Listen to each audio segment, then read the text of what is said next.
Thank God it's out. Will you put An analyst and a therapist. The world's first and algorithm. Even in just a week and a half that I've been using this.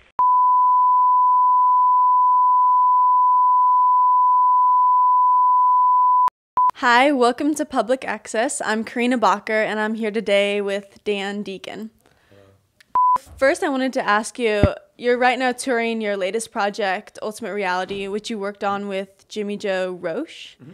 Could you kind of tell those of us that don't know basically what it is? Well, it's a collaboration with Jimmy where I wrote a series of like longer form pieces for electronics and percussion, and Jimmy would then accompany the audio with these sort of, definitely psychedelic collages of all Arnold Schwarzenegger films. There's a DVD out of it, but it's really meant to be seen in the live setting, like projected as, as large as possible and as loud as possible, and with the live drums. So this tour is probably the only time we'll be able to do it, since two of the drummers are in other bands, and Jimmy's insanely busy with grad school, and I tour constantly. So it's been a lot of fun doing it, but it'll be interesting to see if we do it again.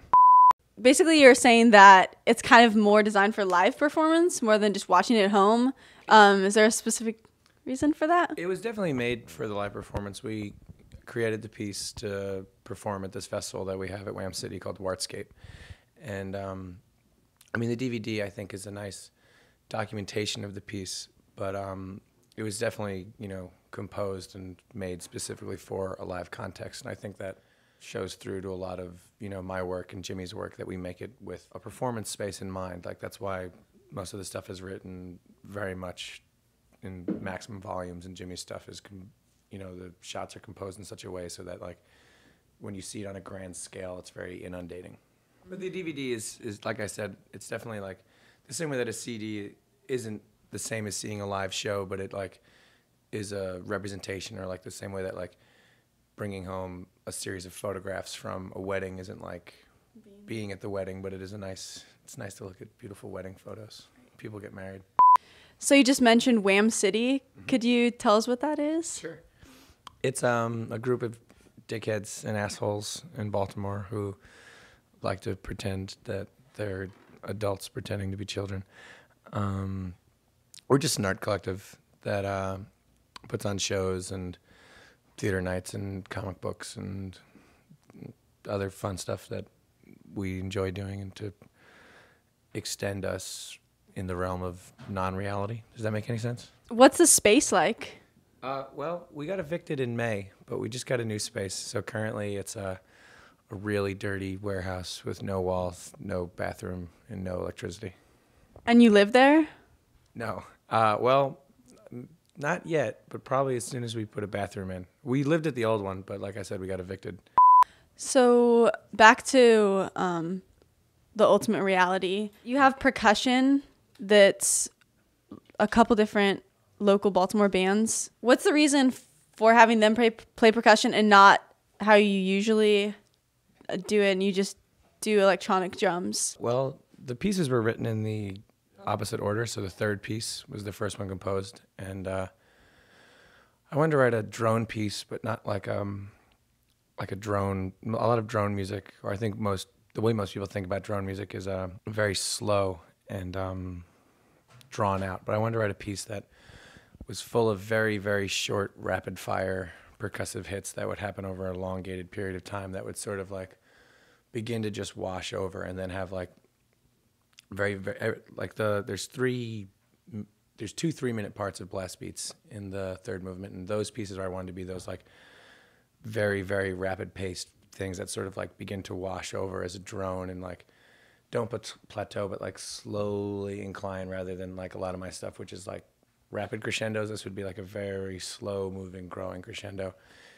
And I tried it with the synth drums, and it just didn't have the same effect, because I wanted to have like some slight phasing on the drums, and the only way to get accurate phasing is to use live instrumentation. So the two drummers, Kevin O'Mara of Video Hippos and Jeremy Hyman of Ponytail, were like good friends of mine. I lived with Kevin in Wham City, and Jeremy lived like 2 floors down.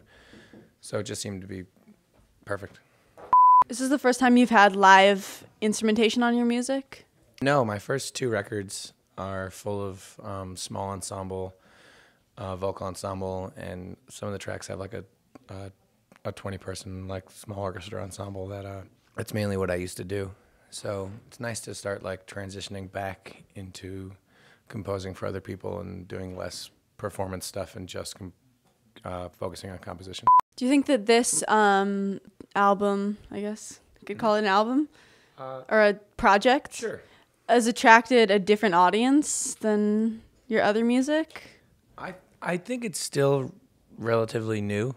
I think a lot of people aren't familiar with what it is. But I think once it comes out, I think it will start to expand the gamut in which my new audience perceives me. I think a lot of the media has tried to like pigeonhole me as like a half-retarded man-child who only likes dance music. But I don't only like dance music. In fact, I don't even really like dance music.